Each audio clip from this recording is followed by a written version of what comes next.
One विभाग ने जयपुर क्षेत्र में वन्यजीव प्रबंधन को सुदृढ़ करने के लिए बड़े प्रशासनिक पुनर्गठन की तैयारी कर ली है। प्रस्तावित बदलावों के तहत वन मंडलों का गठन, संरक्षित क्षेत्रों की पुनः संरचना और अलग अलग डिवीजनों में विशेषज्ञ स्तर की तैनाती की योजना बनाई गई है, जिससे संरक्षण, पर्यटन और मानव वन्यजीव संघर्ष प्रबंधन को अधिक प्रभावी बनाया जा सकता है। रिपोर्ट देखिए।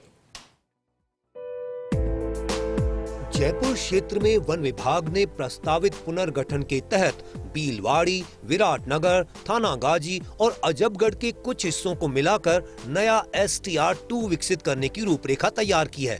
यह कदम सरिस्का टाइगर रिजर्व के विस्तार और बेहतर प्रबंधन के दृष्टिकोण से महत्वपूर्ण माना जा रहा है, जिससे टाइगर मूवमेंट और कॉरिडोर संरक्षण को मजबूती मिलेगी। इसके समानांतर दौसा, बांदीकुई रेंज के कुछ हिस्सों के साथ जम्वा रामगढ़ और रायसर क्षेत्र को मिलाकर नया जयपुर वाइल्ड लाइफ डिवीजन गठित करने की योजना बनाई गई है। इस नए डिवीजन का उद्देश्य वन्य जीव प्रबंधन को अधिक क्षेत्रीय और फील्ड ओरिएंटेड बनाना है, जिससे निगरानी और संरक्षण गतिविधियों में तेजी लाई जा सके। प्रस्तावित बदलावों में एक महत्वपूर्ण निर्णय यह भी है कि जयपुर वाइल्ड लाइफ जू डिवीजन से नाहरगढ़ बायोलॉजिकल पार्क और हाथी गांव को अलग किया जाएगा। इन दोनों इकाइयों के लिए एक स्वतंत्र डिवीजन गठित की जाएगी, जहां भारतीय वन सेवा अधिकारी की नियुक्ति की जाएगी। इससे इन संस्थानों का प्रबंधन अधिक प्रोफेशनल और फोकस्ड तरीके से किया जा सकेगा। वर्तमान जयपुर वाइल्ड लाइफ जू डिवीजन के अंतर्गत पुनर्गठन के बाद नाहरगढ़ सेंचुरी, जयपुर चिड़ियाघर, रेस्क्यू सेंटर और प्रादेशिक रेंज को शामिल किया जाएगा। इससे शहरी वन्यजीव प्रबंधन और रेस्क्यू ऑपरेशन को एकीकृत तरीके से संचालित करने में सुविधा मिलेगी।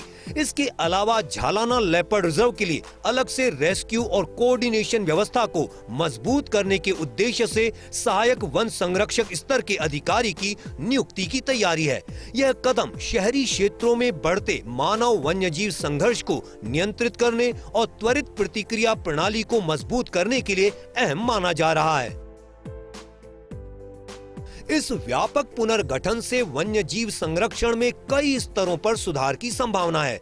STR-2 के गठन से सरिस्का क्षेत्र में टाइगर डिस्पर्सल और जीन पूल के विस्तार को बढ़ावा मिलेगा, जिससे दीर्घकाल में बाघों की संख्या और स्थिरता में वृद्धि संभव है।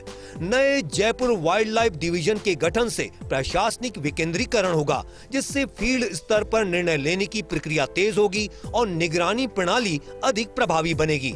इससे अवैध खनन, शिकार, अतिक्रमण जैसी गतिविधियों पर नियंत्रण मजबूत हो सकेगा। नाहरगढ़ बायोलॉजिकल पार्क और हाथी गांव को अलग डिवीजन में लाने से इनकी विशिष्ट आवश्यकताओं जैसे कैप्टिव एनिमल मैनेजमेंट, पर्यटक प्रबंधन और संरक्षण शिक्षा पर अधिक ध्यान केंद्रित किया जा सकेगा। झालाना लेपर्ड रिजर्व में ACF स्तर की नियुक्ति से शहरी वन्यजीव प्रबंधन को तकनीकी और त्वरित निर्णय क्षमता मिलेगी, जिससे मानव वन्यजीव संघर्ष की घटनाओं में कमी लाई जा सकेगी। जयपुर क्षेत्र में वन विभाग का यह प्रस्तावित पुनर्गठन केवल प्रशासनिक बदलाव नहीं, बल्कि वन्यजीव संरक्षण, पर्यटन प्रबंधन और पारिस्थितिक संतुलन को मजबूत करने की दिशा में एक रणनीतिक कदम है। यदि इसे प्रभावी ढंग से लागू किया गया तो यह मॉडल राज्य के अन्य वन क्षेत्रों के लिए भी एक उदाहरण बन सकता है। प्रदेश में वन और वन्यजीव संरक्षण को पुख्ता करने के लिए, वन क्षेत्र में अतिक्रमण रोकने के लिए, अवैध खनन रोकने के लिए वन विभाग नए वन मंडलों का गठन करने जा रहा है।